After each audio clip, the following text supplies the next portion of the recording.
Welcome to Total Technik. Today we're on the Audi Q7. This is a 4L, and in this video we're going to be showing you how to remove your steering wheel. Let's go.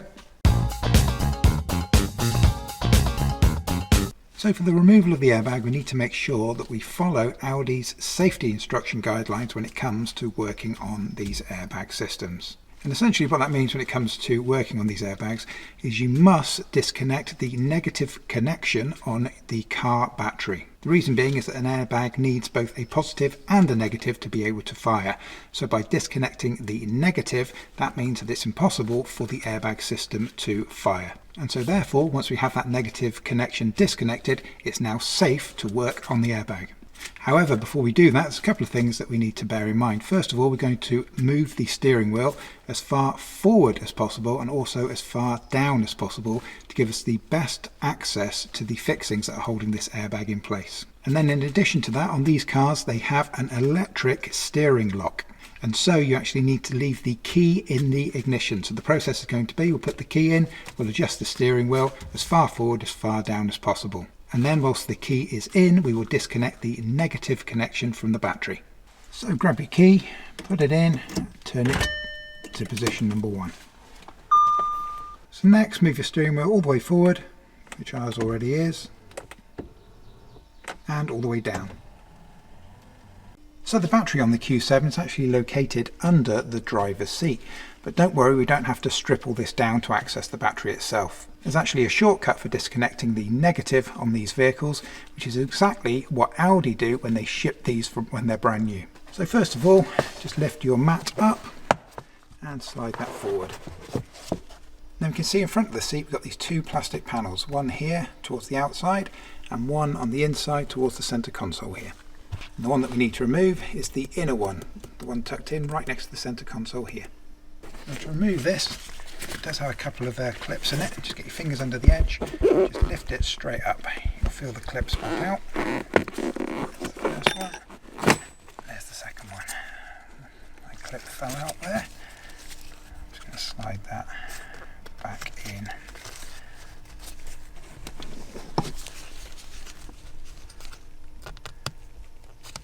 That's what we have. We have these two metal clips here, and there's the little holes just in here that these slot into, one here and another here. But you can remove this plate without having to remove this panel. And then this is the shortcut that I mentioned for the negative battery terminal. If you disconnect this, it kills the negative supply completely from the battery. Quick word of warning when you disconnect this, very similar to when you're disconnecting it from the battery. When it touches and untouches the terminal, it may well spark, so be warned of that ahead of time. So when you remove it from the post, try and keep it as far away from the post as possible to stop it keep going back and touching it. And remember, at this stage we're going to be disconnecting this with the key in the ignition. That's very, very important because we need the steering lock to remain unlocked. So this gets disconnected with the key in the ignition still turned to position number 1. So this is a size 13.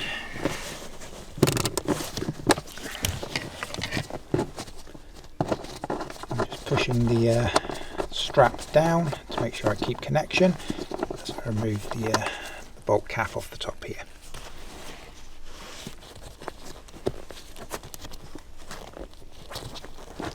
And lift this off.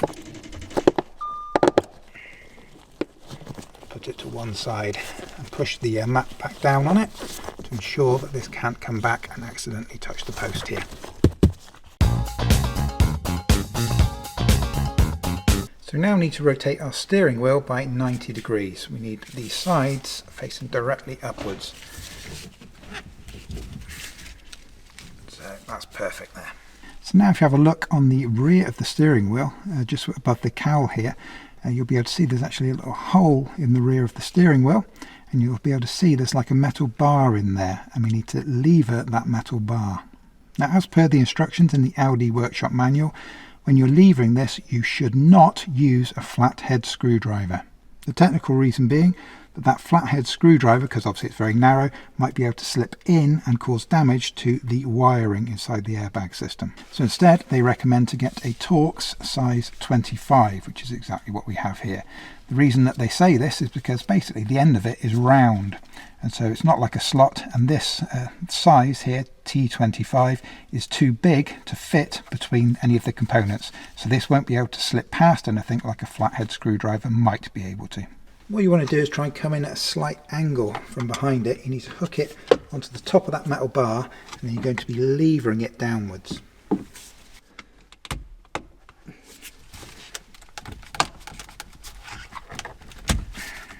So we've now got this disconnected on the one side. Now if you're struggling, the key to it, when you hook onto that metal bar that's going across the back, if you hook in behind it, what can happen as you push it down, you actually get stuck in behind it, and then obviously the airbag can't move forward. So what you've got to try and do is actually come on the bar, push it down without coming in behind it. And then once you manage to slide it down, force it down, pin it down as hard as you can, and then come and give this a bit of a wiggle on the side, and that will move that bar forward, and it will come from within this. But if you're hooked in behind it, obviously that can't move forward. That's the main thing to bear in mind. So now I need to rotate this through 180 degrees, so we can do exactly the same on the clip on the opposite side. And do remember that on this second clip, when you push it, obviously that's going to release on this side. You can't just remove the airbag straight away from the car. We do have electrical connectors connected to the rear of the airbag.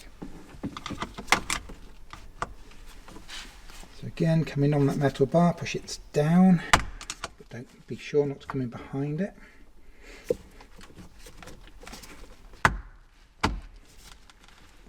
Pin it down and then move the front there.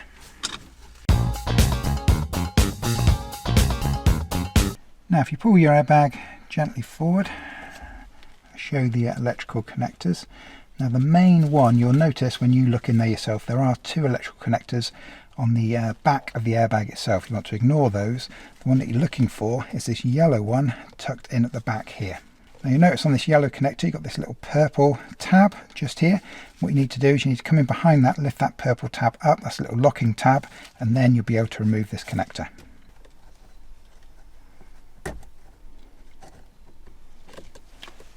There's the yellow connector. It takes a bit of a wiggle to get it out, but there you go. And also if you do have Tiptronic, like we have on this one, you're going to have an extra electrical connector hidden in just behind it here. And on this electrical connector, you see we've got a little security pin. You can see a little metal bit just in the centre there. So we need to ensure that we lift this plastic up a little bit so that we can slide the plug out. So we can lift it up just enough. Give it a bit of a push forward at the same time.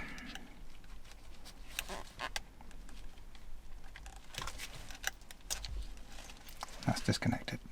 Now if you are struggling to get the airbag disconnected, here's a quick view of how these fixings work.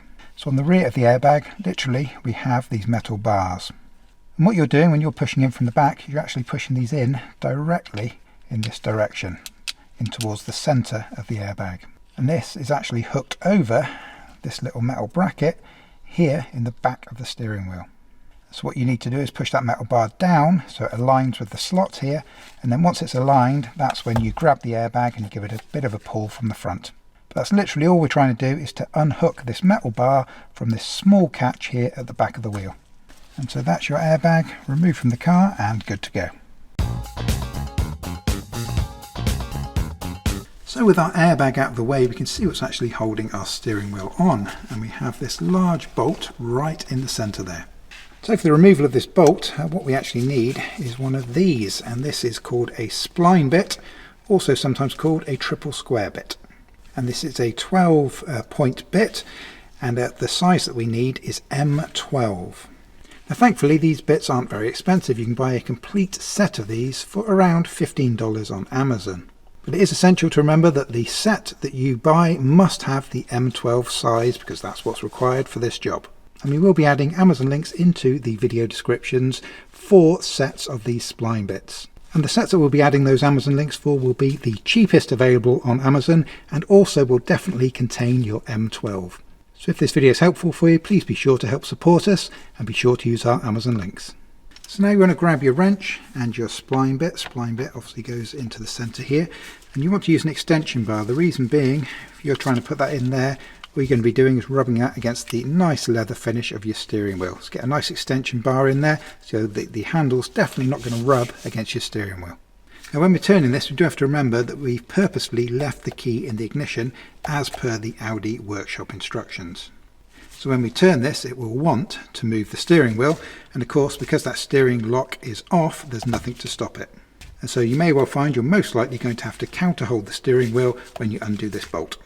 Now one really important thing is once this bolt's removed, do not remove the steering wheel from the vehicle. And there's a very, very important reason why that we'll cover when we get to that stage. But do not be tempted as soon as this bolt comes out to take the steering wheel away from the car. Leave it in place.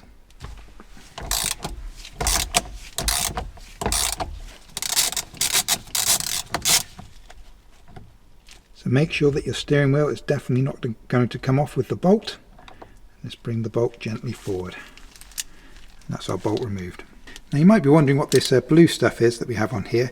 This is actually a Threadlock. This is a temporary Threadlock, and what that does, it essentially helps prevent these kind of fixings from ever becoming loose due to kind of rattling loose, if that makes any sense. So when you come to reinstall this, you may well want to put a spot of Threadlock back onto this bolt, but you need to make sure that it's temporary or semi-permanent. You do not want to use the permanent stuff, because the permanent Threadlock is basically like glue, and then you're likely to really struggle to get this out again. So be sure to use the temporary stuff.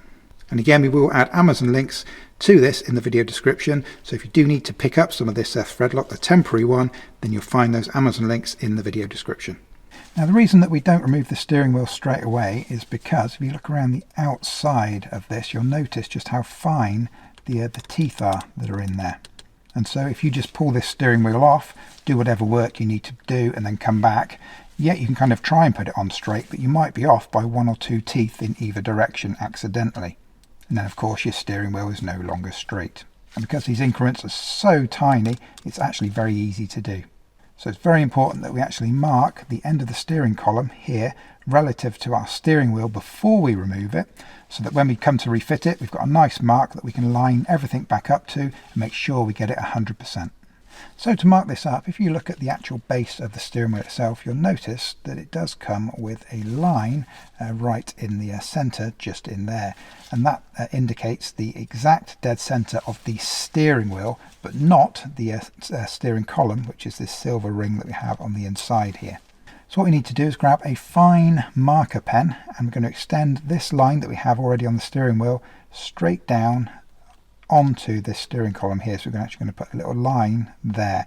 So when we come to line it back up, we'll have a mark on the end of our steering column, and of course we've already got our line built into the steering wheel. So we just line those back up. So I'm going to grab a fine marker and I'm going to extend this line down. Now, because you're kind of viewing it at a slight angle, it may well look to your view that it's not quite straight, but because I'm looking straight at it, I'm going to ensure that it is in the right place. So it might not look quite right to you, but when you come to do it yourself, obviously you'll be looking straight at it and you'll be able to get it spot on.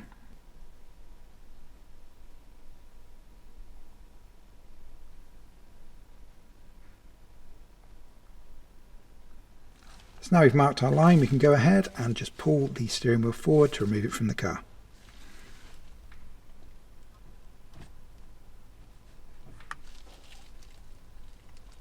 And that is our steering wheel completely removed and good to go.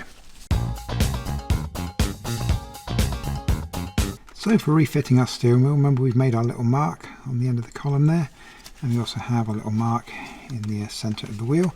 So what we can do is line those two up and press it gently forward. So make sure your clock spring is definitely in the 12 o'clock position, this square one at the top. This needs to pass through this hole. Get your marks lined up.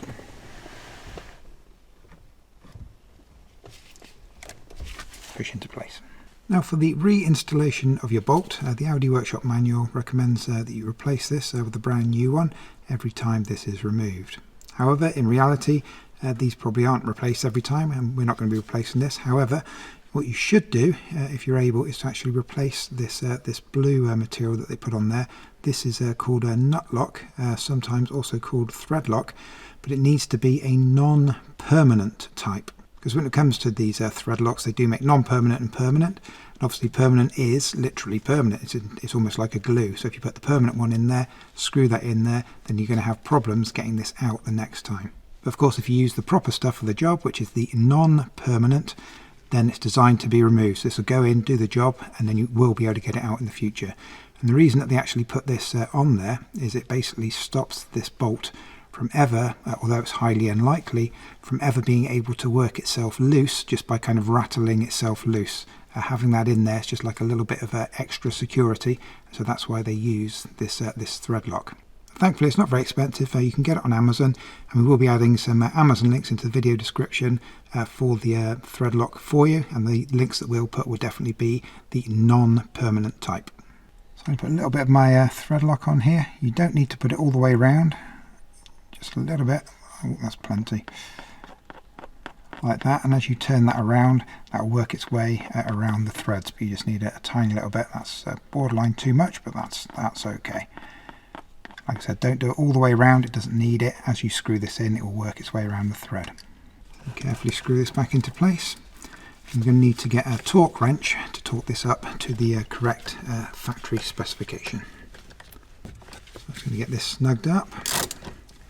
Remember, your steering lock won't be on at this stage, so this will actually want to turn the steering wheel, so you can counter hold the steering wheel as you snug this up. So now you need to grab your torque wrench. This needs to be torqued up to 50 Newton meters, which is 37 foot-pounds.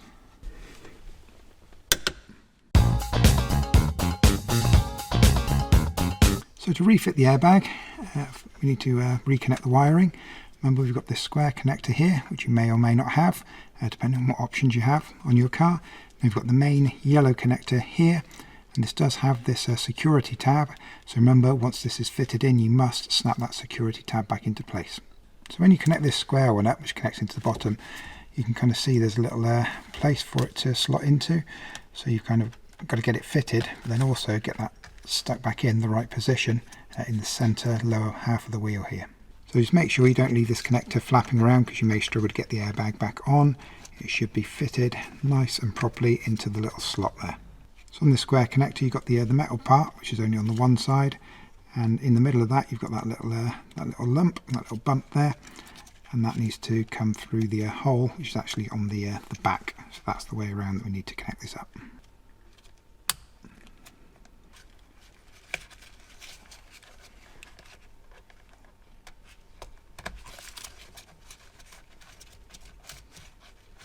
Space will be limited, to make sure your airbag's up the right way. The word airbag we got here, obviously that needs to be so you can read it. And then we're going to plug this yellow connector back in and then snap in the security plug.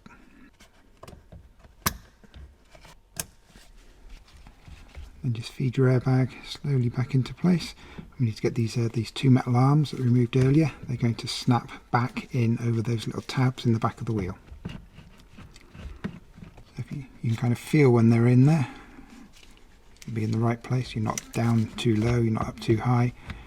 Those tabs kind of lock almost into place there. The whole thing should feel right, and then we can give it a push.